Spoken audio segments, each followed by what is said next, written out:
Bueno, chicos, vamos a empezar ya. Son las 5:40. Vamos a empezar ya. Si falta alguien por venir, bueno, pues que entre y coja una silla y se siente. Bienvenidos todos. Bueno, primero de todo, gracias por venir, ¿no?, a este seminario de Bourdieu, del oficio de sociólogo, el libro. Creo que muchos de aquí cursáis asignaturas que tienen que ver con metodología científica y, bueno, todos aquí estudiamos ciencias sociales, creo. Si alguien, sería interesante que hubiera alguna persona de ciencias puras, no de ciencias naturales, así, porque el libro, en resumen, trata sobre un tipo de investigación social concreta, de cómo al final, cuál es el oficio de sociólogo, ¿no?, cómo debemos investigar en las ciencias sociales, y lo compara mucho con las ciencias naturales y los métodos que siguen, y cómo existe un conflicto, ¿no?, al comparar las dos cosas, por ejemplo. Entonces, esta primera sesión va a ser sobre la introducción de Bourdieu, y seguida de un par de textos, 3 textos en concreto, de varios autores que utiliza como apoyo para decir lo que dice, ¿no?, el libro.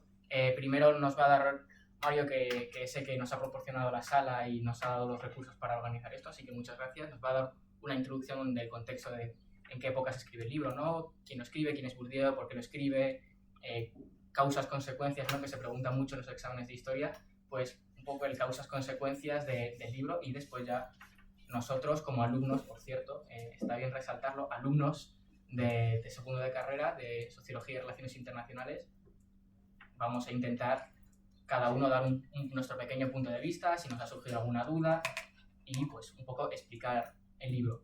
Intentaremos que sea lo más participativo posible, porque entendemos que el oficio de sociólogo no es ni un título que llame mucho la atención, ni de un tema que llame mucho la atención si no te interesa la metodología. Entonces entendemos que pues aquí estar 1 hora y media, 5 chavales dándose un poco la chapa, pues no es lo más ideal, así que intentaremos que haya interacción, lanzar preguntas. Si alguien tiene algo que decir, pues están invitados, desde luego, a levantar la mano, le damos la palabra y que, pues adelante. Dicho esto, podemos comenzar cuando quieras. Bueno, pues no haré examen después, o sea, no hay problema. Y creo que soy el tipo profe, pero en fin. El oficio de sociólogo aparece en 1968. Y esto dice muchas cosas al respecto. Dice muchas cosas porque, más allá de lo que es Bourdieu, que no voy a hablar prácticamente de él, es un momento clave para las ciencias sociales en Francia. El contexto intelectual está marcado por una serie de debates desde el punto de vista metodológico, el propio auge del estructuralismo, la consolidación institucional de la sociología en Francia y, por supuesto, la contestación, que tendrá como resultado mal. ¿Qué ocurre con la sociología en Francia? Efectivamente, a pesar de, más allá de Durkheim, es en estos años cuando la sociología en Francia se consolida. En los años 50, 60, se está institucionalizando como disciplina universitaria y científica. Después del dominio de la filosofía y, digamos, en consonancia, en oposición a ella, luego hablaré de uno de los autores del libro, que no solamente es Bourdieu, es también Pasagón. Lo que encontramos aquí es, digamos, esa especie como de alternancia, ¿no?, de la filosofía a la sociología, como un campo autónomo, como un campo propio, como un campo que tiene, digamos, su propia especialidad, etc. Toda esta idea durkheimiana de tratar los hechos como cosas es precisamente lo que surge en ese sentido por parte de la sociología. O sea, es olvidarse, digamos, de todo ese modelo humanista que ha insistido en las intuiciones, el elan vital, el vitalismo, etc., y más bien pasar a plantear de manera lo más objetiva posible, objetivante, mejor dicho, qué es eso precisamente, qué es ese espacio que inaugura la sociología. El estandarte de toda esta transformación va a ser básicamente el estructuralismo, que hay que entenderlo más bien, ahora se dice como una moda, más bien hay que entenderlo como un método que utilizará precisamente la lingüística estructural, Saussure, Jacobson, etc., como el elemento básico para entender el resto de ciencias sociales. Incorporar ese tipo de conceptos en las ciencias sociales y, digamos, la proliferación de toda una serie de estudios que marcan ese carácter estructuralista. La filosofía, por ejemplo, de Althusser, en la etnología, especialmente un autor como Lévi-Strauss y otros, en la filosofía, la historia de Foucault, ¿Qué es lo que plantea básicamente el estructuralismo y qué es opuesto a cualquier tipo de humanismo? Lo que vemos, lo que observamos, no es lo real. Hay una realidad subyacente a la real que es mucho más real que lo real. Y esto es precisamente lo que trata de buscar el estructuralismo, ese tipo de estructuras universales, perpetuas, etcétera, que son las que nos hacen. No nosotros hacemos las estructuras, no nosotros somos los dueños del discurso. Más bien es el discurso el que nos hace a nosotros como tal. Esa es la idea fundamental del estructuralismo. Hay también, digamos, desde el punto de vista más específico, especialmente que se refiere a la sociología, un claro debate contra el empirismo y contra el positivismo ingenuo. Aunque os decía al principio, bueno, es un momento de auge de la sociología, pero también, digamos, tiene sus contras. La principal contra consiste en lo que ha ocurrido en términos históricos, pero también en términos políticos, que se llama Segunda Guerra Mundial. ¿Y quién gana la Segunda Guerra Mundial? No precisamente los franceses, sino sobre todo los americanos. Es ahí donde comienza precisamente todo el periodo de gran potencia y también en el ámbito intelectual. ¿Qué es lo que se importa de Estados Unidos en términos intelectuales? Pues lo que precisamente refugiados europeos se habían llevado allí, especialmente un autor como Lazarsfeld, a quien no conocéis, pero es que se inventa literalmente las encuestas. Cada vez que veis una encuesta es Lazarsfeld realmente el que las comenzó a plantear a partir de los años 40 en Estados Unidos. Ese modelo de sociología hiperempiricista, ese modelo de sociología fetichista por entero del método, es precisamente la que se importa como lo científico.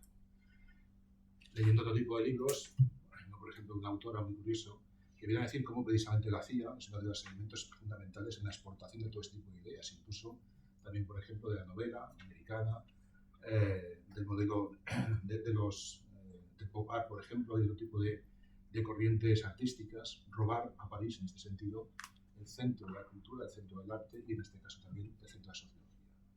Así que lo que se importa es a Lazarsfeld, lo que se importa es ese tipo de sociología empirista y hiperempirista, a base de encuestas, etcétera. Y es con esto contra lo que van a actuar precisamente estos autores, ¿no? Bourdieu, Champollion y Pascal, ¿no? Contra ese tipo de empirismo que para ellos viene a decir, lo único que hace es sofisticar la nada prácticamente. La imagen que utilizan a veces es como el borracho que busca las llaves debajo de la farola, ¿no? Porque es el único lugar donde ve, aunque las llaves se hayan perdido en otro sitio. Es lo que hace básicamente las encuestas, ¿no? Plantear un tipo de análisis de aquello que solamente se puede estudiar a través de este tipo de programas hiperempiricistas, ¿no? También en ese sentido, y lo dice Bourdieu en una entrevista que aparece al final del libro, por lo menos en la última versión, también estábamos contra el teoricismo y tiene un ejemplo muy concreto, Adorno. O sea, cómo este tipo de filosofía, sociología, del autor como Theodor Wiesel y Adorno, es capaz de establecer libros enteros sobre el consumo cultural y no aportar ni una sola cifra. No decir absolutamente nada en términos empíricos. Ese tipo de hiperabstracción, ese tipo de sociología regia, etcétera, que no tiene por qué aportar nada empírico, a ellos también les rechina. Me parece que es radicalmente necesario superarlo. Y en última instancia diría que sobre todo lo que plantea es, dice Bourdieu, superar todo ese tipo de parejas de opuestos, ¿no? Toda esa idea en la que o eres teoricista o eres empirista, ¿no? O hablas del sujeto o hablas de la estructura, ¿no? Todo ese tipo de cuestiones que para él son el sentido común de la sociología, que suele ser, por cierto, el menos común de los sentidos en todos los ámbitos. Así que digo un debate conjunto contra el empirismo y el positivismo ingenuo, que supone todo ello, pero también contra el teoricismo excesivo que podemos encontrar, por ejemplo, en la escuela de Frankfurt. Hay también, y aquí sí me tengo que extender un poco y perdonar por ello, una clara influencia de la epistemología francesa. Es fundamental en este sentido plantear qué es lo que supone la filosofía de la ciencia francesa, especialmente con dos figuras que no conocéis seguramente, ojalá sí, que son, por una parte, Gaston Bachelard y por otra, Georges Canguilhem. Autores que no se estudian nunca aquí en esta facultad, por cierto, y que son radicalmente fundamentales para entender qué es esto que está diciendo aquí Pascal, etcétera, con respecto al corte epistemológico y cosas parecidas, ¿no? Bachelard lo que va a proponer es lo que él llama la ruptura epistemológica. Para él, digamos, la epistemología, o sea, la ciencia de cómo conocemos lo que conocemos, debe ser necesariamente dialéctica. O sea, el conocimiento para él progresa básicamente a base de rupturas, a base de rectificaciones. Y para eso precisamente debe introducir dos conceptos, el de obstáculo epistemológico y el de ruptura epistemológica. ¿Qué es un obstáculo epistemológico? Muy sencillo. El más básico es la experiencia primera. O sea, la confianza ingenua en que lo que vemos es lo que aparece es realmente lo real. Ese es, digamos, el obstáculo fundamental. Hay más obstáculos, tiene que ver también, por ejemplo, con todo ese tipo de adquisiciones que hace la propia ciencia y que ya considera como también parte de su propio modo de ser, etcétera, etcétera. Pero eso de que aquello que percibimos es directamente lo real, ya es directamente un obstáculo. Para ello, hará falta, por tanto, una ruptura epistemológica. La ruptura epistemológica, básicamente, es romper con el sentido común, incluso con el sentido común de la ciencia. Hay que cuestionar los conceptos heredados, hay que reformular los problemas de manera nueva. O sea, no se trata de corregir los errores, como por ejemplo querían los popperianos o cosas parecidas, ¿no? Sino más bien cambiar la manera de hacer las preguntas. Una frase de Bachelard, ¿no? El conocimiento se construye contra el conocimiento anterior. Antes de Kuhn, precisamente dice Bourdieu, menos mal que Kuhn salió a Bachelard, y por eso precisamente ha planteado la idea de las revoluciones científicas. ¿Qué significa esto profundamente? Que la historia también tiene ciencia. O sea, al revés, que la ciencia también es histórica. La ciencia no es simplemente una especie de búsqueda permanente de la verdad, trascendente, etcétera, etcétera. La ciencia también tiene historia. La ciencia también, en el sentido, conoce transformaciones, revoluciones, conoce cambios, ¿no? Toda ciencia, como dice él, todo conocimiento se construye contra el conocimiento anterior. Esto precisamente lo va a trasladar Bourdieu y el resto contra eso que también llaman la ilusión cientifista. El problema consiste en que, hechas las rupturas epistemológicas y demás, tendemos a creernos Dios. Tendemos a creer esa ilusión del saber absoluto, que es precisamente la que valida al propio científico, a la propia ciencia y demás, ¿no? Así que, contra este tipo de cuestiones, lo que van a proponer, a partir precisamente de Bachelard, consiste en una especie de rigor constante, una vigilancia perpetua sobre lo que hacemos, cómo lo hacemos, etcétera, etcétera. Por cierto, de manera técnica, ya os comentaría al respecto, ¿no? Sobre todo cuando utilicéis metodología cualitativa, o sea, nada del todo vale. Hay toda una serie, digamos, de procedimientos que evitan que ese todo vale tenga, digamos, un carácter estable al respecto, ¿no? El todo vale tiene que ser roto precisamente a través de este tipo de cosas. Esto que estamos aquí ya es un no todo vale, sino algo que tiene que ser puesto en común y que tiene que ser discutido por todos los demás. El investigador no existe en el sentido estricto, o sea, existe un grupo de investigación. Grupos de investigación que son precisamente los que cuestionan, se autocuestionan, etcétera, etcétera. Así que ahí tenéis precisamente elementos de ruptura, elementos de superación de obstáculos y demás. El segundo de los autores, ya veis que voy demasiado deprisa quizá, es Canguilhem. Canguilhem viene, digamos, de un ámbito muy distinto, que es básicamente la medicina, etcétera. Lo que va a plantear es, digamos, una problematización en torno a la vida, al conocimiento, a la norma, etcétera, etcétera, ¿no? Hay un libro que, por cierto, también servirá mucho para Foucault, lo normal y lo patológico, que consiste en lo siguiente. ¿Vosotros cómo definiríais lo patológico? ¿Como una desviación de lo normal? Pues es al revés. Es lo normal a partir de lo patológico. Lo primero que define básicamente la ciencia es la patología. Y es precisamente a través de las definiciones de lo patológico, como podemos definir lo normal. Fijaos la ruptura epistemológica que eso también supone. Al considerar que todo aquello que percibimos como lo obvio, ¿no? lo esencial, etcétera, en realidad no es así, sin embargo es una construcción. ¿Cómo funciona la ciencia en ese sentido? A través de la construcción de objetos. Y en esta construcción de objetos, lo vais a escuchar 1000 veces en este seminario, es donde está el kit de la cuestión, la cuestión fundamental de toda la ciencia. No es simplemente observar lo observable, sino en cómo se construye un objeto, que tiene, digamos, una parte teórica y otra parte empírica en todo ello. Así que nunca, ningún grupo científico va hacia lo real de manera directa y desarmada, sino precisamente a través de una intención específica, que es la construcción de un objeto científico. Eso es lo que están precisamente reclamando Saint-Beuve, Bachelard, Bourdieu a la sociología, construir el objeto sociológico. ¿Cómo se construye ese tipo de objeto? Así que ya tenemos aquí, digamos, con Canguilhem y con Bachelard, una cuestión fundamental. El conocimiento científico exige romper con las prenociones, exige romper con el sentido común, exige literalmente una vigilancia epistemológica constante y, por tanto, supone una ruptura epistemológica de ese sentido. Algo que también era muy caro, muy cercano, y más niños caros. Y quinto, y como no, el contexto político, el contexto intelectual del 68. El libro se publica el mismo año de las movilizaciones de mayo del 68 en París. No es un libro político en sentido directo, no lo es. O sea, no busquéis ahí tampoco proclamas ni nada parecido, no las tiene en absoluto. Pero es cierto que aparece en un clima de crítica de las instituciones, de cuestionamiento del saber académico, de renovación de las ciencias sociales. Y es en ese marco precisamente donde lo que quieren es plantear un tipo de sociología rigurosa, dura, crítica, científica. En la entrevista que le hacen 20 años después a Bourdieu, también me he leído otra interesante a Passerot, ¿no?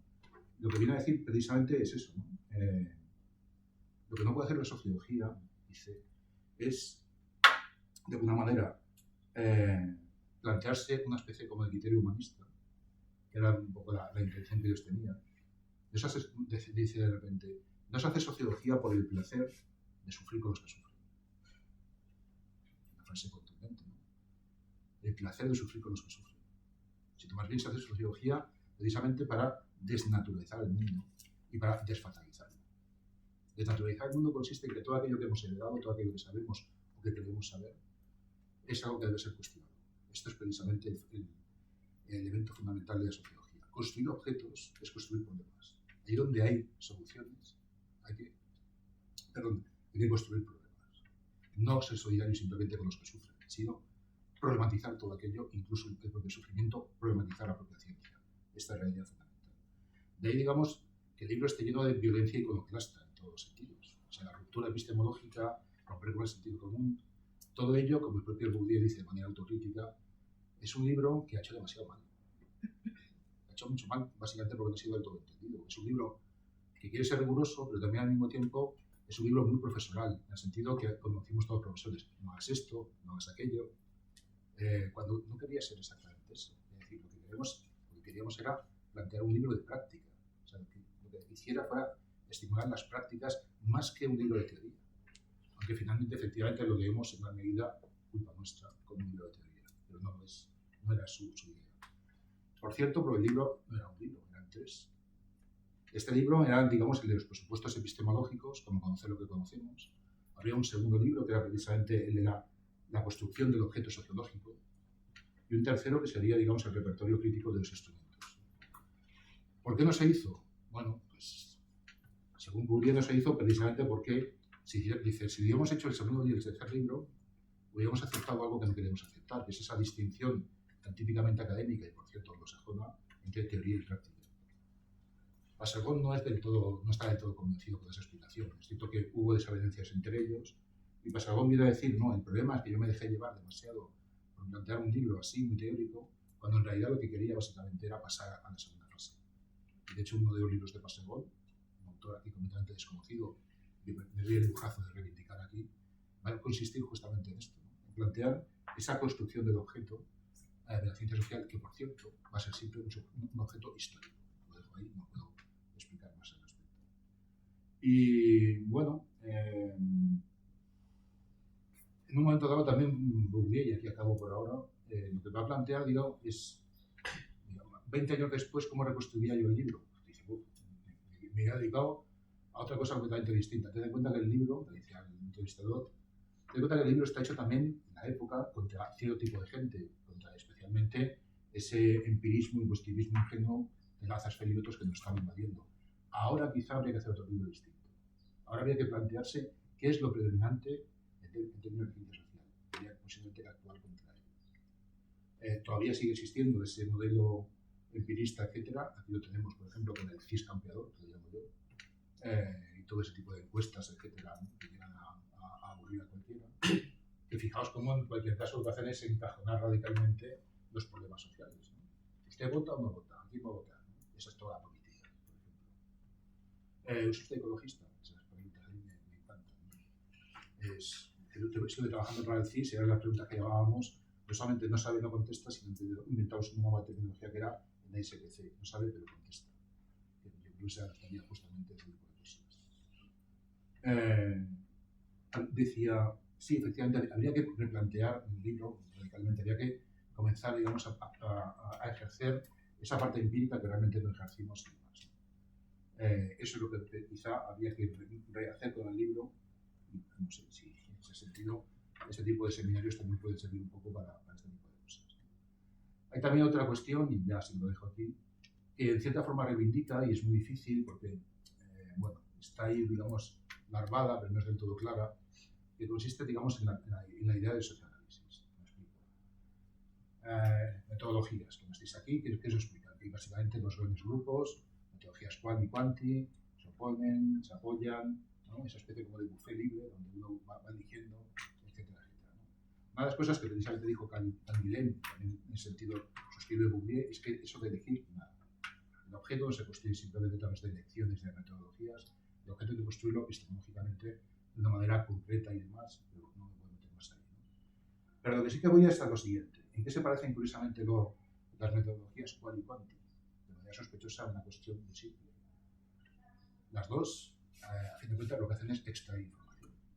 Las dos, por así decirlo, ocupan el campo semántico de aquellos a quienes investigan. Pero no hacen nada los investigadores. Elimina el carácter performativo del lenguaje. El lenguaje no hace nada. El grupo de discusión, si lo habéis hecho alguna vez, básicamente funciona hasta el momento en que hay un nosotros, que en ese sentido podría actuar. Ahí es donde ese grupo artificial es cortado por parte del investigador o investigador, ¿no? Porque el grupo no tiene que hacer nada sobre sí mismo. Exactamente igual que las entrevistas, que también te dan la respuesta, etcétera, etcétera. Qual y quanti se unifican en esto, ¿no? Performativamente están hechas para extraer información, pero no para no hacer nada con todo ello. ¿Qué es lo que plantean precisamente en el 68? Ese tipo de investigación está hecha para algo.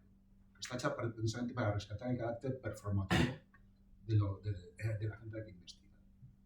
No es solamente, por tanto, extraer información, sino que esa información sirva para transformar a aquellos que le están produciendo. Con lo cual tenemos una ruptura mayor de la que hemos visto. La ruptura mayor consiste en que la distancia entre investigador e investigado se disuelve. Es posible, es posible que pueda haber investigadores al principio, va a dar igual. La cuestión es que se disuelven dentro del grupo. El grupo ya se llama grupo, se llama asamblea. Y la idea básica de la asamblea consiste en transformarse a sí misma, precisamente a través de todo este proceso.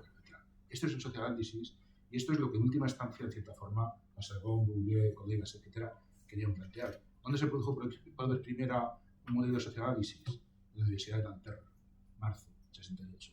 En junio, en mayo, ya estaba en la calle.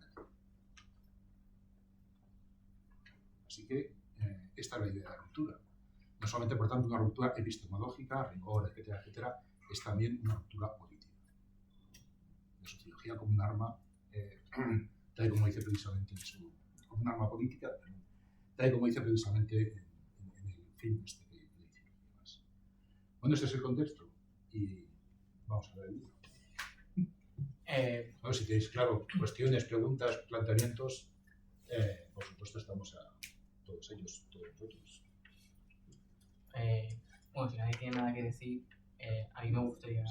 Yo, así cuña publicitaria, Jesús Ibáñez, que fue profesor de aquí, muy interesante, habla literalmente de esto, que la ruptura que es de pasar a ser investigadora a ser una transformación social, a no fetichizar la propia investigación, porque siempre va a ser en clave de jerarquías de poder y a partir de ahí, entonces como si algo hecho aquí en la UCM, Jesús Ibáñez, yo lo recomiendo un montón.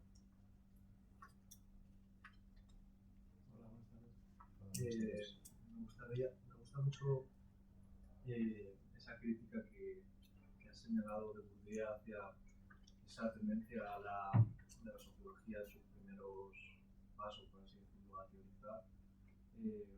Creo que es en el prólogo del baile de los solteros, donde dice algo así como que su transición desde la filosofía a la sociología. Y me parece muy interesante cómo lo explica en ese fragmento, muy relacionado con esta concepción de ruptura que he señalado y me parece un texto muy interesante para también identificar esto que iba a decir también el oficio de sociólogo. Gracias. Sí, no se ha podido hablar más de todo ello, pero en efecto el problema que le encuentra en el teoricismo, sobre todo tiene en mente a gente como Parsons, Merton y todo el estructura del funcionalismo, pero también a la escuela de Frankfurt, consiste en esto, ¿no?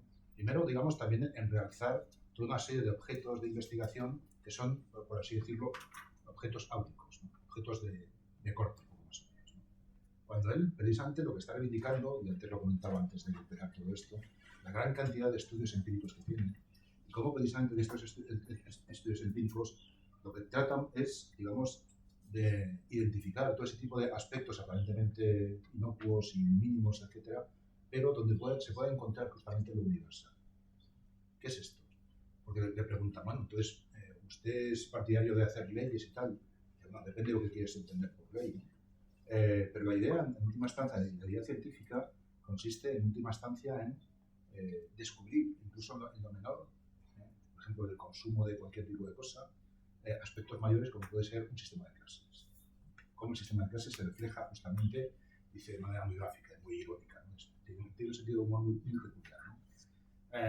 La gente de clase alta y la gente de clase baja lleva prácticamente los mismos calzoncillos y bragas.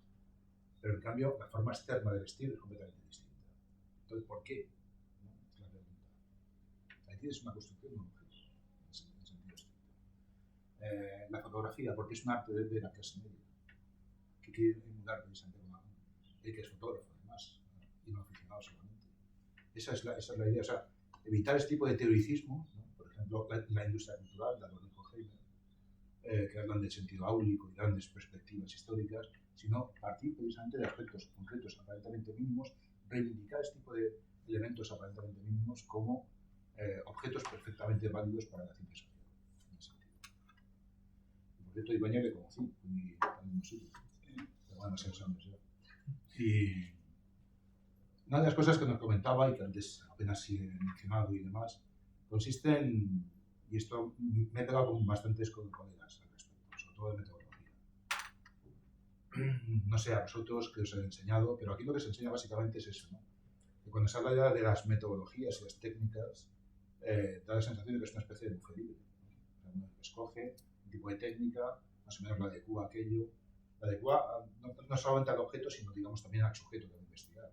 No tengo tiempo, no tengo dinero, soy yo solo, etcétera, pues ya está. Entonces voy a hacer entrevistas, ¿no? Pero en cambio, decía Ibáñez, no, aquí hay una correlación necesaria entre los niveles epistemológico, metodológico y tecnológico. O sea, si uno considera que la sociedad es básicamente una especie de reparto de una serie de características, está adoptando un tipo de perspectiva que él llamaba distributiva, que corresponde básicamente a la encuesta. Entonces no me digas que después has hecho entrevistas, si tu perspectiva inicial justamente es esa. Entonces, si consideras, por ejemplo, que la política es básicamente el acto de votar, y en cambio después vas a hacer encuestas en un grupo de discusión a ver cómo la gente vota, estás haciendo un tipo de sociología distributiva y, por tanto, dispuesta, digamos, a encontrar que lo real es directamente lo real, lo obvio. En cambio, la pregunta cualitativa es distinta. La pregunta cualitativa consiste en que, de alguna manera, son los actores los que están construyendo, co-construyendo, para ser exactos, ese tipo de mundo. La política, por tanto, no se define por cómo votan o no votan, sino qué es lo común para todos. ¿Qué es lo que en un momento dado hace algo común como tal? Entonces, ahí sí, puedes incluso utilizar una encuesta. Lo hace Bourdieu en La Distinción, el libro más conocido de Bourdieu, lo que hace es una encuesta. Pero justamente para tratar de trazar un sistema de clases, que no es exactamente algo que sea directamente visible. No solo las encuestas. No son las encuestas. Muchas. Pero que hay una correlación, decía Canguilhem y Sánchez Ibáñez, entre los diferentes niveles, y aquí cuando hablamos de técnicas no simplemente es una especie de buffet libre que utilizamos en nuestra convivencia. Construir el objeto es precisamente comenzar a construir epistemológicamente cómo vamos a conocer ese tipo de objeto. Así que siguiendo. Pues a mí Perdón. justo, no, de hecho perfecto, porque justo me viene esto perfecto de Jesús Ibáñez y la correlación entre epistemología, tecnología y no me acuerdo de lo tercero. Epistemología, metodología y tecnología. La Hay tecnología. unos nuances que todavía se llaman ontología. Bueno, lo que nos hace, o sea, traducido un poco así chocante, que es que a cada situación pues le corresponden un tipo de investigación concreta con unos métodos concretos y de una manera concreta, ¿no? Que no vale, pues eso, el buffet libre, sino que tienes que adecuarte un poco a lo que estás haciendo. Esto a mí me recuerda mucho, y antes de decirlo, comentar que creo que una de las virtudes que tiene el libro es que presenta a varios autores. Ahora mismo aquí no tenemos el índice para mostrarlo en la televisión, pero en el índice del libro se muestran un montón de autores de textos que elige Bourdieu, ¿no? Entonces yo creo que una de las ventajas que ofrece el libro es que precisamente no solo habla Bourdieu, sino que habla muchas personas más, ¿no? Hemos comentado ya aquí que Canguilhem, no sé si lo pronuncio bien de francés, pero me lo he apuntado así, habla un poco de esto, habla del rechazo al error que hay en muchas ciencias, ¿no? De cómo el error siempre se ve como algo, se ha visto históricamente como algo a evitar, es mejor no equivocarse, y cómo precisamente el conocimiento no se hace al margen de este error, ¿no? Primero se dice lo que no es, lo que erra, para después definir lo que está al margen de ello, ¿no? Así un poco la ignorancia de ciertos aspectos también es relevante precisamente para construir el conocimiento y para precisamente realizar las investigaciones sociales. Da la casualidad, vaya, de que Canguilhem, y creo que ya lo hemos comentado, de hecho, influye mucho a Foucault, lo considera uno de sus maestros, y comenta justo en uno de los textos del libro hay una frase que me ha llamado la atención por esta conexión, que lee: la arqueología de la ciencia es un proyecto que tiene sentido. Lo cual a mí me recordaba que hace unos meses me leí un libro de Foucault, que a lo mejor algunos de aquí conocéis, que es La arqueología del saber, que trata precisamente de cómo se puede analizar un discurso en base a lo que no se dice, ¿no? En un campo discursivo importa tanto lo que se dice como lo que no se dice, precisamente porque lo que permite decirse se hace en contraposición a lo que no se dice. No sé si se entiende. Si no se entiende, pues obviamente se puede aclarar. Pero resalta un poco también esta cosa que nombra Canguilhem, de que el error es un aspecto importante. Y claro, lleva a hacer un poco la conexión de que cada situación tiene sus propias condiciones de aparición, ¿no? Lo dice Foucault en La arqueología del saber, pero se puede llevar a otros contextos, ¿no? Entonces, lo que yo os propongo aquí un poco discutir, si queréis, es si la sociología engloba muchos tipos de conocimiento y muchos tipos de investigación y muchos tipos de cosas en general, cada una con sus propias condiciones de aparición de ciertos errores, ¿no?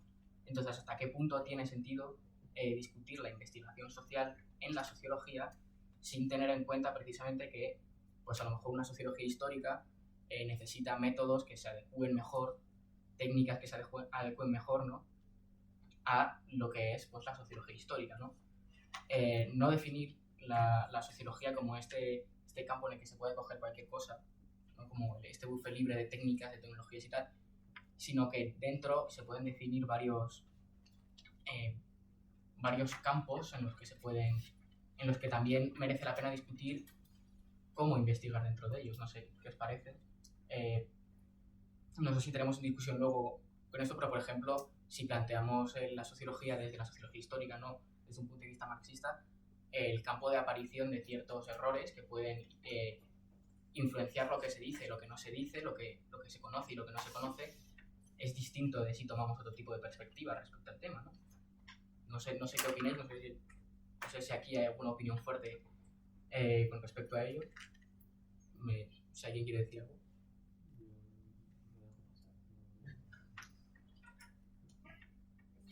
Déjame terminar. ¿Puedes repetir lo último que dijiste?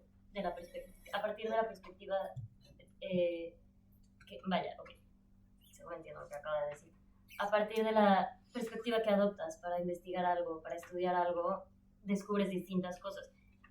Y nada, voy a volver a decir un poco lo que vienes diciendo, que es esta cuestión de que el error es bueno, de que en la ciencia, y lo dice tal cual alguno de los autores, que es no ver el error. Alguno de los 3 autores que, por dejarlo muy claro, hasta este momento se ha leído la introducción de los 3 autores principales, de Bourdieu y Parsons y y aparte a Canguilhem, a Bachelard y a Kaplan, unos textillos muy breves de cada uno de ellos.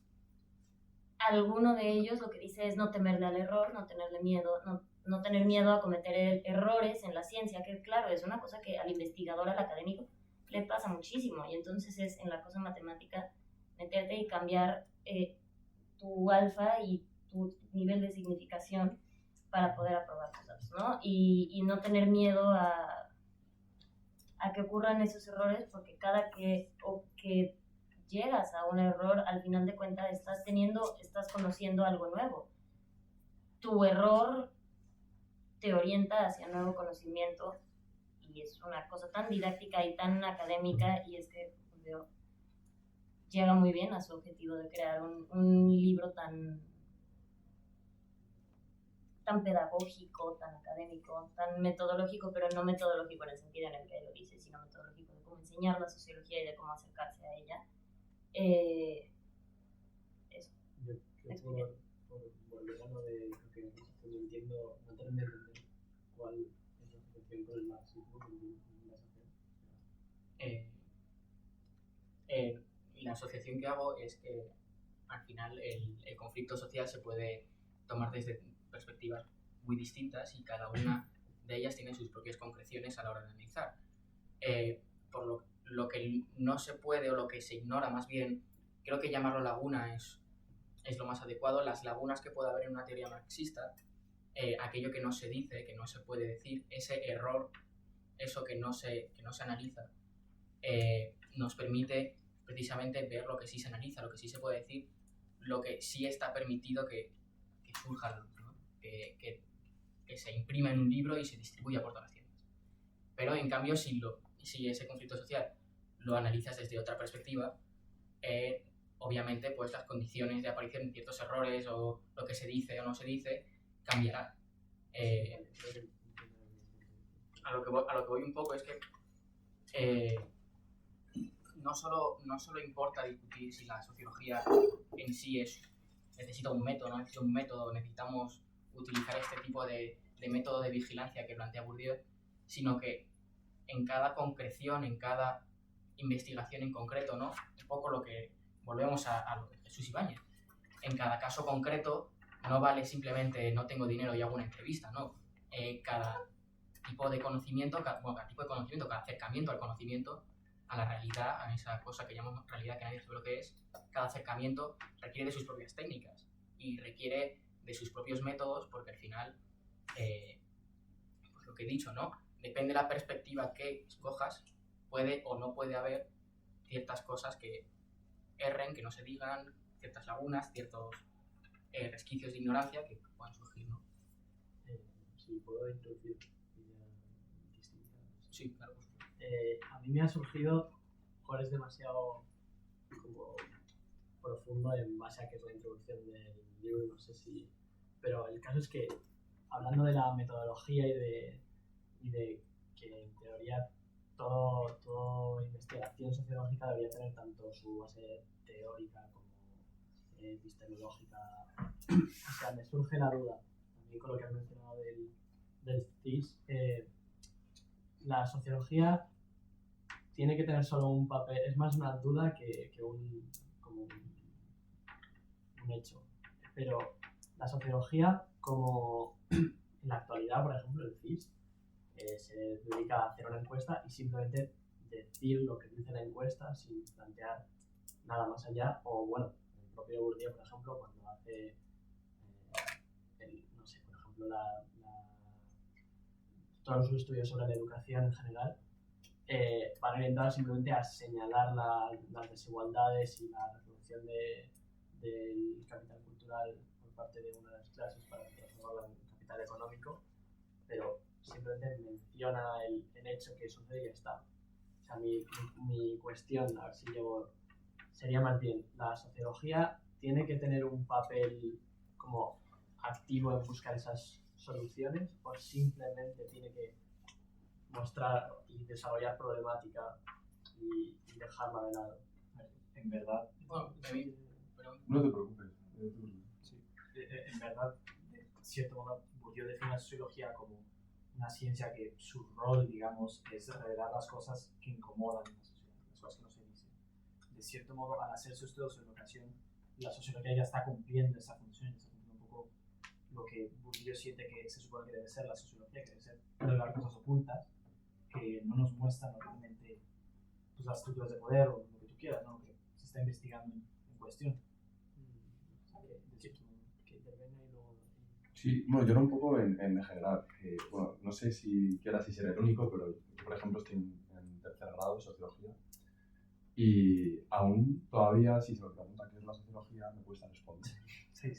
Me cuesta dar una definición práctica estricta limitada, ¿no? Así como si preguntan qué es el baloncesto, qué es el fútbol. Entonces, ya pensando qué es el objeto, cuál es el método o el propio fin de la sociología, partiendo de las multitudes de perspectivas que pueda haber, contrarias, afines entre sí, etc. Y sí que a colación a esto, Bourdieu habla del punto de vista escolástico, que justo estoy haciendo como una práctica de una asignatura de ello. Entonces, si no lo he entendido mal, como que problematiza el carácter universalizador o generalizador de aquel científico sociólogo, ¿no? Que trata de analizar algo que no es que no viva directamente, sino que no vive en común. O sea, es decir, puede vivirlo, pero es que al final una suerte de vivencia situada, ¿no?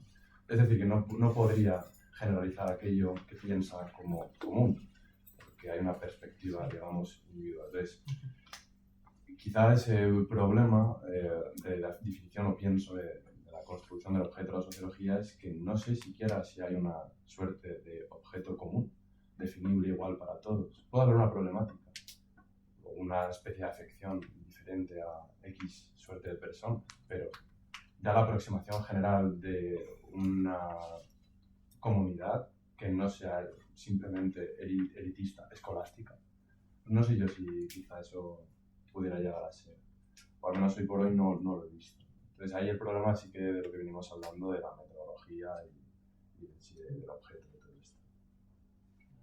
Yo, sobre todo, contestarte a ti es más, o sea, entiendo lo que el papel que tiene en este caso la sociología de Bourdieu, porque es verdad lo que comentaste que no hay un fin definido general, pero, o sea, yo sobre todo lo digo desde mi perspectiva como más, bueno, ¿sabes?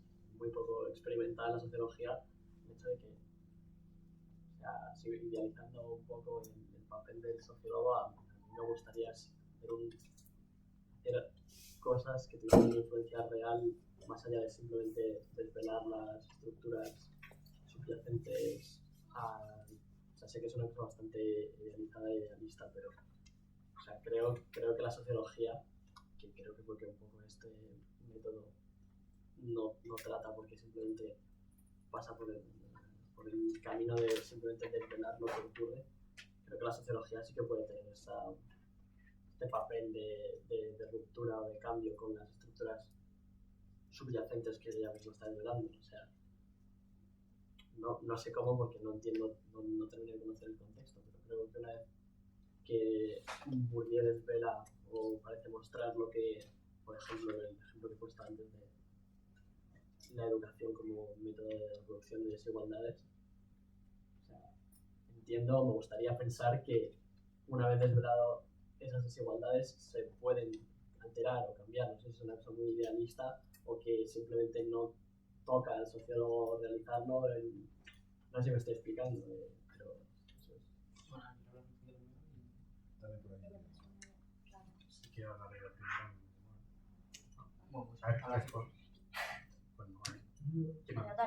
la Habla primero Lucía y después.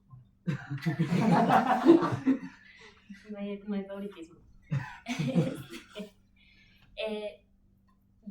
Dos ideas allí. Yo no sé si es quizá porque aquí todos estudiamos la sociología o cosas aledañas de una forma u otra, que creo que todos tenemos sumamente presente esta cuestión de qué chuchas estudia la sociología. ¿Cómo lo definimos? ¿Qué hace? ¿Cuál es su campo? ¿Hasta dónde llega? Y yo no sé si eso es algo natural de varias ciencias. Yo no sé si si para nosotros pensar que el que estudia física, como desconocemos el estudio de la física, nos es muy fácil decir qué creemos que estudia la física.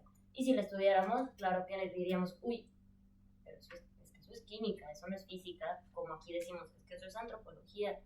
es que eso es psicología, etcétera, y nos estamos yendo a otros campos, y bueno, eso puede ser un problema como puede no serlo, no tiene por qué serlo.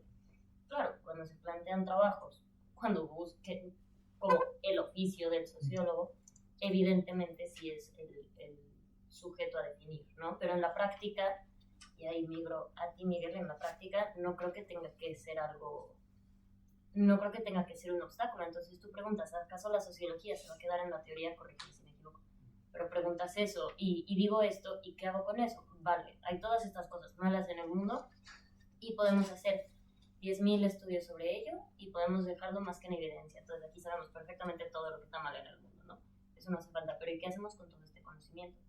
Por un lado, difundirlo, pero por el otro lado no diría que a la hora de ejercer, mientras que quizá peco de antiintelectualista, pero a la hora de ejercer en la universidad y en la teoría, claro que es importante definir qué estudia la sociología en particular, pero una vez que sales de ella, o que sales de un ámbito riguroso y de alguien que te imponga y te diga qué tiene que ser la sociología, creo que perfectamente te puede salir y cualquiera. Y es que me parece una obviedad, así que quizá tú buscas una respuesta más compleja a lo que yo estoy diciendo. Pero eso, que perfectamente puede salir y perfectamente puedes utilizar tu grado en sociología y relaciones internacionales para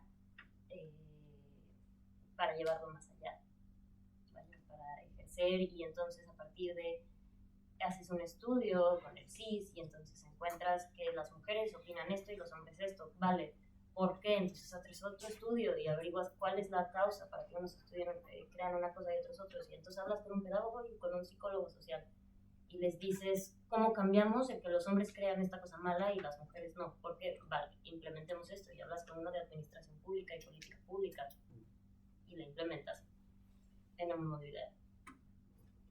No sé qué bueno, sí, yo respondiendo a ti, por ejemplo, igual el tema de qué papel podemos tener, yo creo que el producir conocimiento no es solo generar algo que se queda flotando por el ambiente, y yo creo que la producción de conocimiento cambia inherentemente todo el conocimiento que va después, y es una alcance muy grande. Es decir, ejemplo grande, pues yo creo que obviamente lo que es la historia no sería igual si Marx no hubiera escrito lo que escribió, o Engels, o cualquier teórico que ha estado orientado a campos de la ciencia social.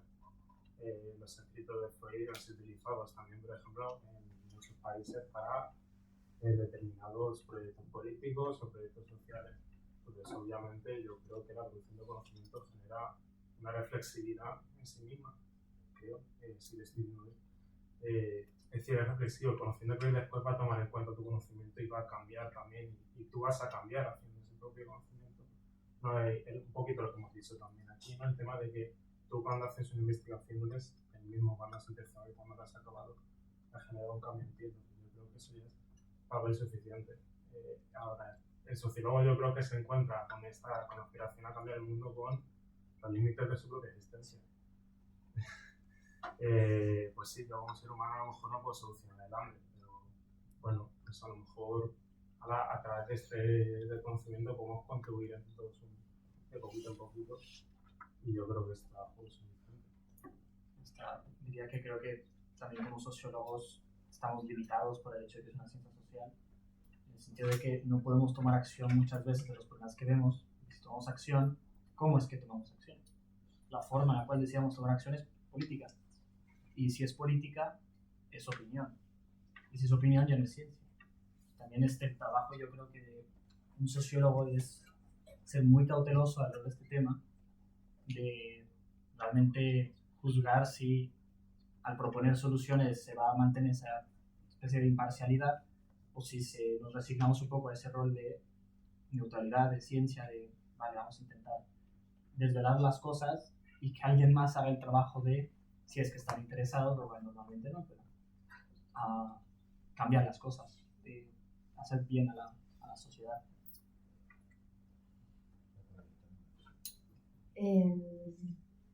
Un poco en relación a todas las cosas que venía comentando, yo ya tengo bastante claro, por lo menos en mi plano ideal, de que la sociología tiene que ser comprometida, tiene que tener un fin de la emancipación humana. ya me parece muy caduca la idea de que la ciencia no puede tener valores. Pero por otro lado, pues la propia escuela que plantea esta idea, la escuela de Frankfurt, es la que se queda como atascada en ese teoricismo. Mi mamá es socióloga y me ha hablado de cómo la sociología era mucho más política e implicada en el tejido de la vida social como en los años 60, y eso fue cambiando. Y creo que, o sea, podemos plantearnos cuál es el poder que tienen las ideas, y lo tiene. Yo hubo un momento donde estuve leyendo un poquito Adorno el año pasado y empecé como a sintonizar con esta idea suya, tampoco sé tanto, de que el mero hecho de tú estar pensando críticamente y tomar conciencia de las cosas ya tiene un efecto sobre la realidad. Pero luego quizás también diría que hasta hay un efecto como anulador, o yo lo he experimentado así, en acumular y acumular comprensión y entendimiento, en el que te puede llevar como a un derrotismo también. Y creo que la sociología quizás tiene que reapropiarse como del poder de alguna forma. Yo tenía una visión mucho más como de arriba abajo, de querer trabajar en el sector público, pero también creo que ir creando proyectos de abajo arriba tiene como harto potencial. Y me surgía la pregunta hace un rato de cuando hablaste de los grupos de discusión, de que crean un supuesto nosotros que se revela en un... Buscan justamente eso. Pero no lo interpela a actuar por sí mismo ese nosotros, sino que agarramos ese discurso y hablamos de lo que salió de ahí. ¿Es suficiente simplemente integrar a los participantes de la investigación en la redacción de la investigación, o llevar más allá la participación? ¿Y de qué forma? Se llama asamblea. Que se llama asamblea. Uh-huh. Lo que tú dices en el sentido, no sé si sería bien. Sí, adelante. Era un poco relacionado. En esta facultad, digamos, se generó también por un interés político, etcétera, una parte intermedia entre el grupo de discusión y el socioanálisis, que es la investigación acción participativa. Que lo que consistía básicamente es en, de alguna manera, ¿lo conocéis? Me corregís si yo me equivoco, yo soy muy crítico con la IAP. Lo que plantea la IAP más o menos es que efectivamente hay que devolverle a los investigadores de investigación, hay que cooperar en cierta forma con esa investigación con ellos. Lo curioso de la IAP son dos cosas. Primero, la idea de la propia investigación y el estatuto de investigador e investigadora nunca se disuelve. Siempre aparece, digamos, como el que introduce la semilla de discusión, de acción, etcétera, de manera que no concede la absoluta emancipación a aquellos que son investigados. Cosa uno. Dos, esta presencia permanente, digamos, del acto de investigación lleva a la larga, no a la corta, pero sí a la larga, a una cierta despolitización del sujeto investigado. ¿En qué sentido? En el sentido de que, digamos, de que aquello que los investigados pueden reclamar o definir siempre está vinculado precisamente a través de la instancia investigadora. Entonces, esto sirve muy bien, por ejemplo, como aquí se ha hecho, y en América Latina un montón, que consiste en, vale, ese tipo de instancias investigadoras son las que movilizan, vehiculan, etcétera, por ejemplo, toda una serie de demandas del pueblo en términos, vamos a decir, democráticos y demás, ¿no? Presupuestos populares. No hay un presupuesto por parte de ayuntamientos, sino un presupuesto popular. ¿Qué quiere la gente? ¿Cómo demanda? Y demás, ¿no? Entonces sirven en ese sentido, digamos, para establecer una cierta vinculación más directa, más comprometida, por parte de las instancias de poder con respecto a aquellos, digamos, que reciben ese tipo de poder. O sea, está muy bien para cuestiones que tienen que ver con el trabajo social, que tienen que ver con la gestión de la pobreza, pero no para politizar los pobres. Porque en última instancia no les conceden la capacidad de autosuficiencia que permita en ese sentido transformar el propio acto de investigación en un acto político. Y eso lo hace precisamente, os decía antes, la asamblea. ¿Qué es lo que supone la asamblea en ese sentido? Y hemos tenido ejemplos, por ejemplo, en Quincenio y cosas parecidas, ¿no? Los que vivimos de antes los hemos vivido, por ejemplo, en lugares de ocupación y demás, ¿no? La asamblea tiene, digamos, como finalidad no solamente producir un saber sobre sí misma, sino transformarse. Porque lo que busca la asamblea, digamos, es un acto político, no es un acto cognitivo ni nada parecido. Que lo logra o no lo logra es otra cuestión, es cierto. Pero fijaos que aquí ya hay una diferencia radical. entre lo que es la idea de investigación, extraer un tipo de información, lograr generar una ciencia, y la idea política, en el sentido estricto. Y ahora, para romper,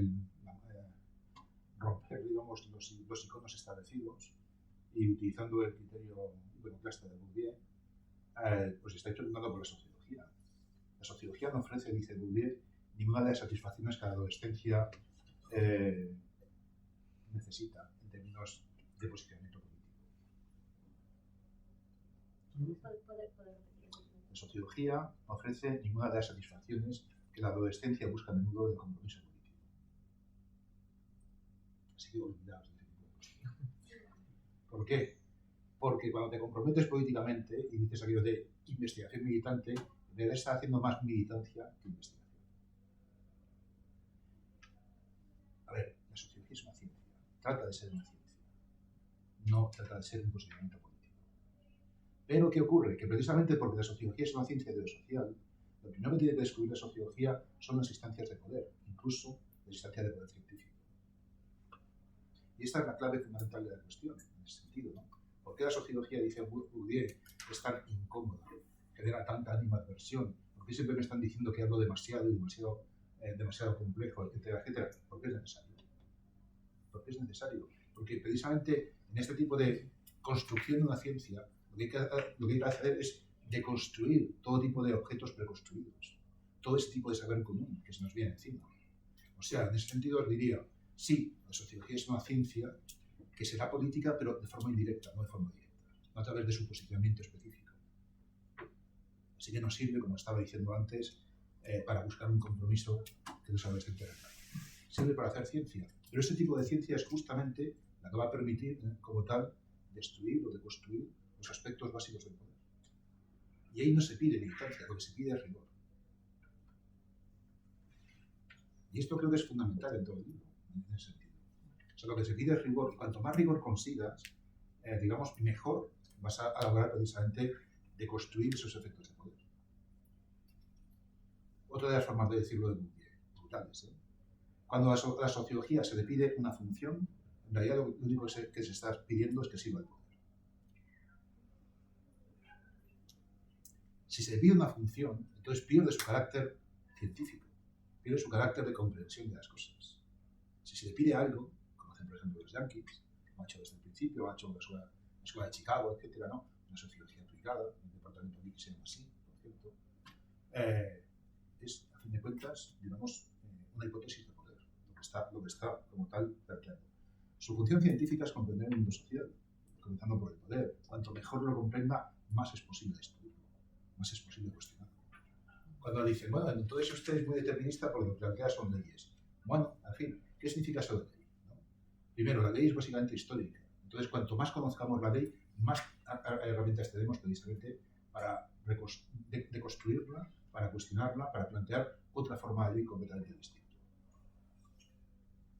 Cuanto más científicos seamos, más desnaturalizamos aquello que hemos encontrado, pero también más desfatalizamos. Cosa que, por ejemplo, tú has dicho que ocurre con la escuela de Frankfurt.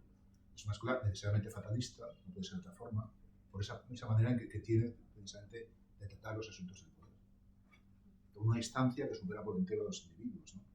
Precisamente por eso Bourdieu va a ser un arquitecto, lo que insiste constantemente es, a ver, vamos a dejarnos de este tipo de dualismos, hay que insistir también en el sujeto, hay que insistir en conceptos como hábitus, que son capaces de incorporar precisamente aspectos de lo estructural estructurante, pero de una manera personalizada. De manera que en ese sentido, los individuos no son simplemente autómatas, sino son capaces de tomar decisiones, etc. Pero toman sus decisiones, no las del sociólogo. Foucault también lo planteaba a su manera, en el sentido cuando insistía frente al intelectual orgánico, que tiene la llama de la historia e indica cuál es el camino correcto a seguir, ¿no? Tipo Sartre, por ejemplo, ese tipo de filósofos comunistas, humanistas, etc., ¿no? Que son los que viven en sí mismos todas las contradicciones posibles y a partir de ahí indican cuál es el camino correcto a hacer. No busques eso. ¿Qué debe hacer un intelectual? Manejar ideas, conceptos. Y eso es lo que puede ofrecer a los demás. No puede ofrecerles salidas, no puede ofrecerles soluciones. Las soluciones son de la gente, no tuyas. Lo que puedes ofrecerles aquello con lo que trabajas, aquello con lo que únicamente trabajas, que son conceptos. conceptos que les permitan en ese sentido desnaturalizar las cosas, replantearse los mecanismos de poder, no como algo naturalizado, sino desnaturalizarlos, desfatalizar el mundo. Así que, insisto, no busquéis en Bourdieu o cosas parecidas aspectos específicos de militancia directa. La militancia es siempre indirecta. La mejor militancia es aquella que es más científica, no aquella que establece la pose desde el principio. Sí. Pero más... Lo he hecho para provocar, pero en fin. Yo nada más un planteamiento.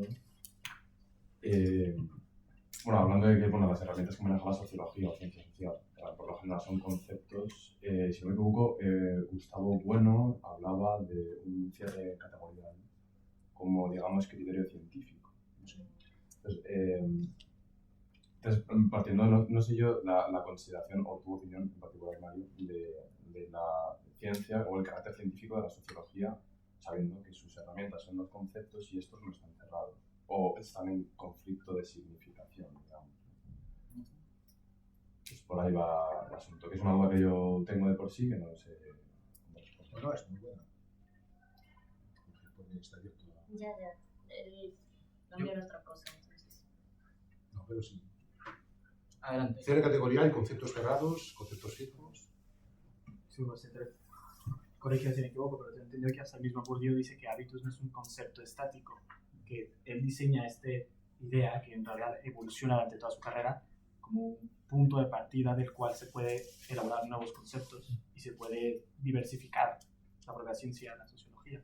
A mí, algo que me frustra de la sociología es que siempre lanzamos conceptos y nociones, y decimos la noción de desinstitucionalización y la noción de diferenciación y la noción de... y al final nos quedamos en nociones y no realmente, pues yo personalmente siento que no llegamos a profundizar qué significa realmente estas cosas. Siempre son como, y bueno, incluso en muchos artículos sociológicos veo palabras clave, es útil para la búsqueda, pero muchas veces los propios artículos se quedan en esas 5 palabras claves que aparecen al principio. Entonces, yo creo que es importante en una sociología más moderna de agarrar todas estas nociones con poco punto de partida y mucho como en la misma raíz de lo que se plantea el libro, agarrar los errores de las mismas nociones y hacer cosas nuevas. No cerrar categóricamente porque no es una ciencia empírica. No, 2 más 2 es 4. Ok. Pero ¿acaso podemos decir que, como Bourdieu, que el gusto viene según bases sociales? Bueno, él lo explica de su forma, pero quizás a partir de este libro podamos ver otras cosas. Sí, bueno, aunque una ciencia tiene necesariamente que ser empírica para ser llamada ciencia. Pero bueno, por ejemplo... Sí, claro, necesitamos empirismo, pero vaya, tampoco, ¿sabes? Únicamente fetichismo empirista de nos basamos en estadísticas o lo dejamos en estadísticas y datos. Claro. En el propio libro creo que se dice, perdón que interrumpa, pero se dice todo dato debe ser reencontrado con un resultado. No sé si quieres hablar tú. No, que lo que estabais diciendo sobre los conceptos. Es que yo ya me he divorciado de la sociología. Pero lo de los conceptos, el libro es de 1968, Postestructuralismo. Entonces, al final sería meternos en una discusión sobre significado y significante. Al final, ¿qué es el concepto? ¿El concepto va a cambiar? ¿O la interpretación va a cambiar? La interpretación que tiene una palabra aquí no es la misma que la que tiene en un pueblo de Paraguay, por ejemplo. Y puede ser la misma palabra, exactamente la misma, pero se va a ver alterada por otras estructuras, por otras estructuras y por otra forma de entender y por otras epistemologías, cómo conocen, cómo se relacionan con el ambiente, con la cultura. Pero como que no entiendo muy bien la conjetura que se quiere hacer entre que el concepto cambie y como la estabilidad de la sociología. Al final la sociología, ¿cómo va a ser? Mi pregunta sobre todo es ¿cómo hace la sociología para ser algo más que descriptivo? Aparte de describir lo que ya habéis dicho, en plan, describe problemas, los desmantela, los tiene que deconstruir esas instituciones de poder que desmantela. ¿Qué hace aparte de describir? ya sé, por lo que habéis dicho, que la sociología no tiene que confundirse con la militancia, y está bien, porque al final es una ciencia, ¿no? Pero, ¿cuál es como el oficio del sociólogo realmente? ¿Es meramente pedagógico? ¿Va a estar desde el intelectualismo, como una casta, una élite? ¿Cuál va a ser su posición? Aparte, yo había visto otro texto que es del subalterno de Spivak, y luego el boom del subalterno de otra chica que es, espera,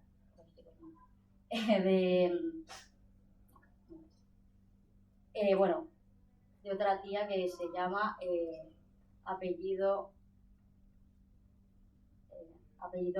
Moraña, que a mí lo de los conceptos sobre todo me remite al papel del investigador en la investigación, porque en Spivak, que pues, sí puede hablar el subalterno, analiza, se mete con Foucault y Deleuze, que eran pues, como los máximos exponentes de la izquierda europea en los 60. Se mete con ellos porque dice que confunde los términos de Dersten,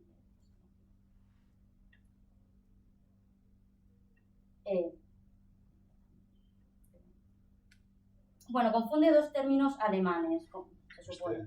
Sí, y el de representación como representar algo como un retrato y representación como representar algo político, que es el del político lo utiliza más. Y pregunta si pueden realmente hablar los subalternos, si al final esa gente que está allí, a la que analiza la sociología, la antropología, tiene voz, en plan, ¿cuál es su papel dentro de estas estructuras de poder que se supone que va a desmantelar la sociología? Porque la sociología, la antropología van a desmantelar un análisis, ¿no? De X sociedad, de X forma de consumo, cómo se relaciona un grupo con el capitalismo o el neoliberalismo. Pero esas personas a las que se está analizando están participando, ya no solo como la A y B, sino están participando, están teniendo voz dentro de la investigación, en plan, ¿qué están haciendo aparte de ser un sujeto meramente pasivo al que se está analizando desde la academia, desde pues, academias, sobre todo occidentales? En el boom del subalterno, lo que analiza Moraña es como desde el boom latinoamericano, todos los análisis literarios que se hacen a partir de Macondo. En plan, Macondo, el referente total es García Márquez, y de aquí que sale, en plan, todo lo que salga de Latinoamérica tiene que remitir a Macondo, y si no remite a Macondo no es latinoamericano, no pertenece como al espectro. Y eso pasa luego en los análisis que se hacen desde Estados Unidos, sobre todo desde el caso de Moraña.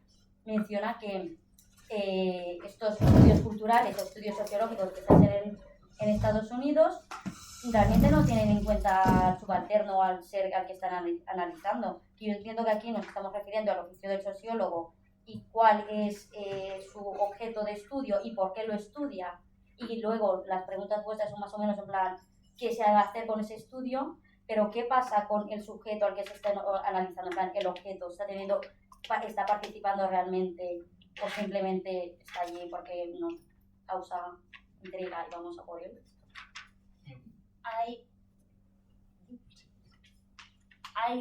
Estoy de acuerdo contigo en esto último, hay un absoluto fetichismo, y lo llevamos diciendo ya un muy buen rato, hay un absoluto fetichismo que tenemos los sociólogos occidentales, clase media alta, blancos, etcétera, con el sujeto de investigar. Y quizás sea porque yo vengo de y es que yo lo veo en mí misma, de una sociedad tan profundamente clasista y a la vez de una tradición en mi ciudad tan profundamente de Salvador Blanco, de cultureta, de la bohemia bourgeois, que yo veo en mí misma y lo identifico de inmediato cuando está pasando. Una cuestión del investigador y que quiere ir y que quiere realizar la investigación-acción y quiere integrar a las poblaciones marginadas y los quiere investigar para escribir su trabajo de fin de máster y para graduarse. Punto. Y es llamarla activista, yo creo que ella rechazaría el término activista, es una trabajadora sexual mexicana que va y se para en Tlalpan, en la avenida, y es una trabajadora sexual trans, pero es súper activa en redes sociales, y lo que dice es: yo no acepto entrevistas, yo no acepto que se me hagan entrevistas, porque ¿qué pasa? Todos estos investigadores de estas universidades públicas, mexicanas, genial, no sé qué, hacen sus investigaciones y luego lucran a partir de mí al final del día. Si es un reportaje, lucras; si es tu tesis, también de cierta forma lucras, ¿no? Y luego nada de eso repercute a mí. Está perfectamente estudiada cuál es mi problemática, está perfectamente estudiado lo que se tiene que hacer para mejorar a mi grupo social, tanto como mujer, como mujer trans, racializada, que viene de lo más rural que se puede en el país, como trabajadora sexual. Y no se hace. Y entonces, con esto me voy a comentarios que se tuvieron así ya un buen rato. Bueno, al final esto es todo violencia epistemiológica, ¿no? Y es una cosa que Bourdieu no toca todavía, pero asumo, espero lo vaya a tocar en este libro, esta cuestión. Y es también lo que ya lo perdí. Bachelard dice de la vigilancia y de la vigilancia al cubo, que es el sociólogo, el investigador social tiene que ser absolutamente consciente, creo que es todo el punto del libro y de todo lo que hemos leído, de su método y de cómo su método se acerca a su objeto, siendo el objeto en la investigación sociológica sujeto en sí mismo, y tiene que estar en constante revisión de que su método y su posición como investigador le crean en la cabeza un constructo y una posición desde la que investiga que necesariamente va a sesgar su forma en la que investiga su objeto. Y entonces es esta cuestión de que decía, creo que Mario hace rato, de despolitizar al sujeto de investigación, que siempre, tan solo por venir de una universidad, cuando tú te vas a un pueblo, a un lugar rural a investigar, claro que hay una dinámica de poder ahí, claro que hay una cuestión de tan solo de clase que se manifiesta. Y es una cuestión profundamente clasista, y por eso digo que yo, viniendo de la sociedad y de la crianza que traigo, no particularmente como manifiestamente clasista, pero clasista por lo profundo que está integrado en la sociedad mexicana. Noto de inmediato, más bien, sí, el clasismo que hay en no creer a tu sujeto, y es lo que decía Maud, a tu sujeto de estudio capaz de comprender lo que estás haciendo, y luego nunca darle las herramientas y nunca impulsarlo para que genere su propio conocimiento. Y ahí saltamos a una cuestión de qué conocimiento va a generar esta persona y cómo lo va a generar. ¿Qué quieres? ¿Meterle un curso de filosofía del conocimiento y de historia de las ideas y explicarle todo Kant y a ver qué hace la persona rural? Eso pasa mucho. Es más bien darle las herramientas para que, y no es que eso no se deba de hacer, pero darle las herramientas. Y tan solo mi lenguaje de darle me preocupa un poco. Para que genere su propio conocimiento desde epistemologías distintas y permitir que finalmente surjan estas epistemologías del sur de las que tanto hablamos y nunca se manifiestan, porque la persona del sur, rural, indígena, lo que sea, llega a la universidad y no genera nunca una epistemología del sur porque le enseñan solo a Kant y a Rousseau. Entonces, bueno, un rant, y son cosas que a mí me parecen hasta cierto punto obviedades, pero que son esta cuestión. Para mí, uno de los grandes valores en la lectura que hemos hecho hasta ahorita es esta cuestión de siempre cuestionar la posición desde la que investiga el investigador. Pues yo, dos cosas. La primera rápida y la segunda un poco más larga. Teníamos pensado que el seminario durara hasta las 7, son menos 10, simplemente por dar así unas directivas de tiempo. Si estamos de acuerdo en que dure más, pues perfecto, pero el plan original hasta las 7, no sé qué opináis. Yo en principio sí que tendría aquí. Pues si queréis hasta las 7, por eso. No pasa nada. Comento precisamente porque voy a ser quizá un poco abogado del diablo contra todo el mundo, y voy a reunir varios conceptos que se han ido lanzando a lo largo del seminario un poco. Si quieres, puedes lanzar los conceptos y dejarlos de cierre para abrir el siguiente. Si queréis, si estamos todos de acuerdo. Vale, pues se ha comentado mucho, y creo que ha sido la conversación de estos últimos 15-20 minutos, sobre qué validez tiene la teoría frente a la práctica. Lo ha comentado Miguel. ¿Cuál es el oficio del sociólogo? ¿No? El título del libro. Y hemos comentado que simplemente una descripción de lo que ocurre, ese desmembramiento que hemos comentado, pero ¿qué pasa con la aplicación práctica? Perdona por el nombre. Soy Fernando. Fernando, ha comentado una cosa que me ha parecido muy cierta, y es que si no hubiera escrito Marx El Capital, el mundo no sería el mismo, ¿no? Yo tenía un profesor de filosofía muy majo que decía, la primera frase que nos dijo en el curso es: la sombra de Platón es muy larga. Y al final, sin el conocimiento anterior que hemos tenido, teórico, ni siquiera aplicado a cosas. Teórico, lo más teórico que se puede ser, un hombre que imagina una cueva y muchas ideas, que bueno, quería su aplicación práctica, es otra historia. Pero el conocimiento teórico, al final, pavimenta un camino para ciertas prácticas. Nadie sabría, ¿no? Lo ha dicho Lucía, cuando a estas prostitutas se las analiza y se las va a preguntar, ¿no? Como universidades, ¿no? Cuéntame, ¿qué te está pasando? Voy a hacer mi tesis doctoral. Les preguntan, hacen su tesis doctoral y se van cuando esas mujeres ya están estudiadas, ¿no? Creo que lo has dicho, ya están estudiadas. Ese estudio, quiéralo o no quiera, lo quiera la gente o no lo quiera, es teórico. La práctica parte de una teoría, pero no se puede pretender que haya práctica sin una teoría previa. No se puede construir una casa sin planos. No se te ocurre en medio del campo: voy a poner 2 palos y voy a hacer la casa. Necesitas unos planos. Para arreglar los problemas de la prostituta necesitas que precisamente haya habido una teorización en base a cuál es su problemática. Que no se le den sus recursos para que ella lo solucione, ella lo solucione, es quizá otro tema distinto. Quizá tiene que ver más con cuál es el oficio del sociólogo, que es la sociología más bien, Jaime, que ha comentado Jaime, ¿no? ¿Qué es la sociología? Esta pregunta tan incómoda que nos preguntan seguramente todos nuestros padres: ¿y tú qué estudias? Estudio sociología, papá. Bien, explícame. No, ¿qué es la sociología? Quizás se podría plantear que la sociología es esta especie de ciencia, casi esta pseudociencia, que quiere dotar a estas personas, que se dice... Quiero hablar. Esta pseudociencia, y lo repito, que dice que da recursos a las prostitutas de la calle para que ellas mismas... ¿Da recursos? ¿O describe los problemas de las prostitutas? Precisamente es a lo que voy. Esa descripción es un recurso y da esos recursos teóricos que otro tipo de disciplina puede aprovechar para ello, ¿no? Me parece un poco injusto culpar al sociólogo, al pobre sociólogo, de problemas sobre si la acera de la prostituta le hace que ande más para los coches que pasan al lado del supermercado. Es un problema que el teórico, que el sociólogo ha teorizado.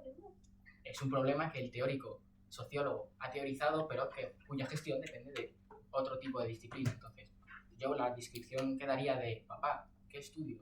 Yo simplemente hago análisis de sanos problemas del mundo para que se puedan comprender y desde que otras perspectivas, otros campos de estudio se puedan arreglar. Hago los planos de la casa y le dejo al arquitecto. El arquitecto es quien hace los planos, ¿no? Pero lo entendéis. Y dejo al albañil que me construya la casa. Sé que hay muchas... he abierto muchas heridas, pero... En fin, ya también por la queja. Tu pregunta, con respecto a ¿es posible, digamos, construir un tipo de ciencia a través de un conjunto de significados? Sí. Para que se llaman ciencias sociales.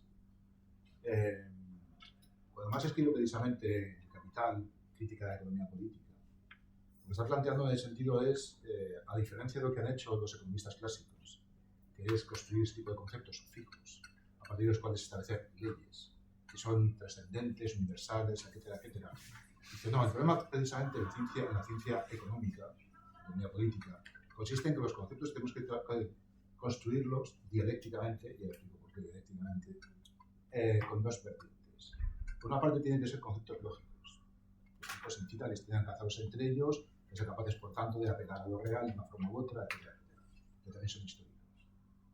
Y esta cuestión segunda es fundamental, y de hecho todo El Capital está construido bajo ese doble signo, ¿no? Lo lógico y lo histórico. Porque los conceptos que construye Marx y de la crítica de la economía política, que no es una economía política crítica, sino un cuestionamiento del espacio epistémico que ocupa la economía política, diciendo aquí no puede haber leyes, aquí no podemos establecer elementos trascendentes ni nada parecido. Consiste en esto, ese tipo de conceptos tienen que ser necesariamente históricos. Clase no es un concepto histórico, el capital también. Por cierto, es el capital el que construye el trabajo. Y de ahí precisamente su crítica a Ricardo, entendiendo que el trabajo no es trabajo, no es esa especie de intercambio metabólico con la naturaleza, sino que es una construcción histórica específica que se llama fuerza de trabajo, cosa que muchos obreros no entienden. Y de ahí precisamente el orgullo de ser obrero y cosas parecidas. ¿Qué coño? Es el capital que construye el trabajo. Lo que hay que destruir en el sentido es el trabajo. Trabajadores del mundo, dejadlo ya. O sea, no sigáis siendo trabajadores. La idea. No, es la forma de destruir el capital. Así que en ese sentido te diría, o sea, ese tipo de conceptos no están acabados, no son fijos, etc. Tampoco, por cierto, en ciencia lo vamos a dejarlo por otro día. Porque necesariamente tiene que ser así, porque son ciencias históricas. Basagón magníficamente lo describe. O sea, el carácter básico de las ciencias sociales es su carácter histórico. O sea, transformable, transformado, transformador. No puede ser de otra forma.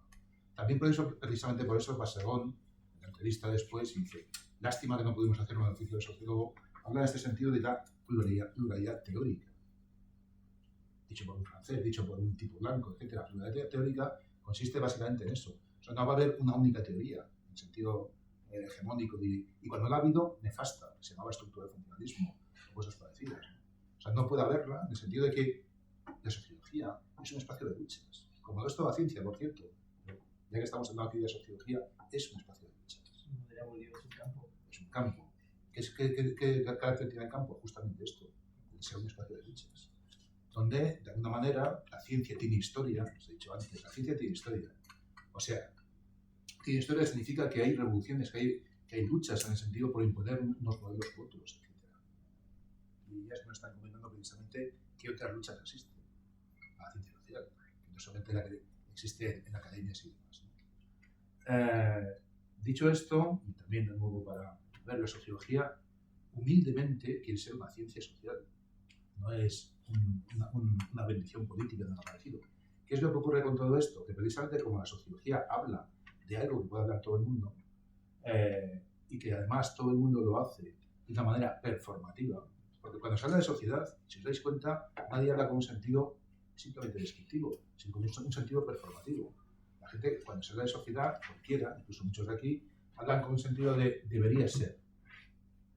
Lo que tiene que buscar la ciencia no es un deber ser. Lo que tiene que buscar la ciencia en ese sentido es una descripción. Y os repito, la mejor descripción, la más científica, será la más útil en términos de lucha política. Pues no vayáis directamente a la lucha política, sino directamente a la humildad de una ciencia, que consiste en eso, ¿no? No en describir, porque no es describir, es construir aquello que podemos entender. Ninguna ciencia, por cierto, describe, ninguna. Ni la física ni nada parecido. ¿Vosotros pensáis que esto que acabo de hacer se describe a través de la idea de gravitación universal? Ni de coña. O sea, en esto que acabo de hacer hay muchos más elementos que serán imposibles. La ciencia es un modelo de comprensión del mundo. Es eso, humildemente es eso. Así que no me pidáis más precisamente a las ciencias al respecto. No me pidáis, digamos, acciones políticas. Sí que es cierto en este sentido que la mejor acción política sería aquella que se sirve de conocimiento de lo probable para reforzar las condiciones de lo posible. Esto es precisamente lo que quieren hacer todos ellos. Pero no le pidáis en ese sentido al sociólogo o socióloga de la ciencia ya directamente que se ponga allí a trabajar en la calle. Decía Foucault aquello de darle a la gente las herramientas para autocomprenderse. Es la mejor forma política de actuar. No actuar en vez de ellos, sino precisamente permitirle a la gente que actúe como tal. Así que, insisto, olvidaos ya ese tipo de prescripciones adolescentes sobre la militancia, etc. Esto se llama ciencia, humildemente se llama. Y además es una ciencia histórica, o sea, blanda. Pero es justamente esto el poder que tiene la ciencia social.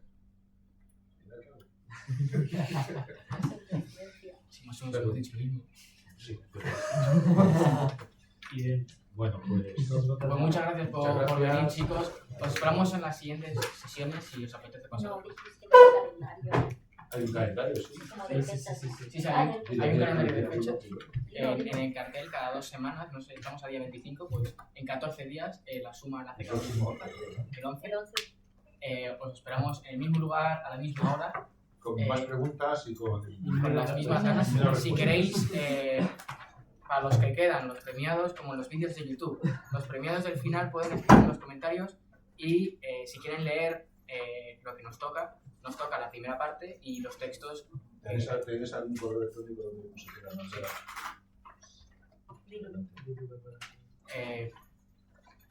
No otro que se cree para la clase. Si queréis mandar preguntas, sugerencias, lo que sea, apuntar en vuestros cuadernos. Demiran02 info@ucm.es. Yo soy como un profesor de universidad, digo que estoy activo todo el día, pero os leo cuando puedo. Entonces, bueno, sugerencias, lo que sea. Muchas gracias por venir y nos vemos en el próximo.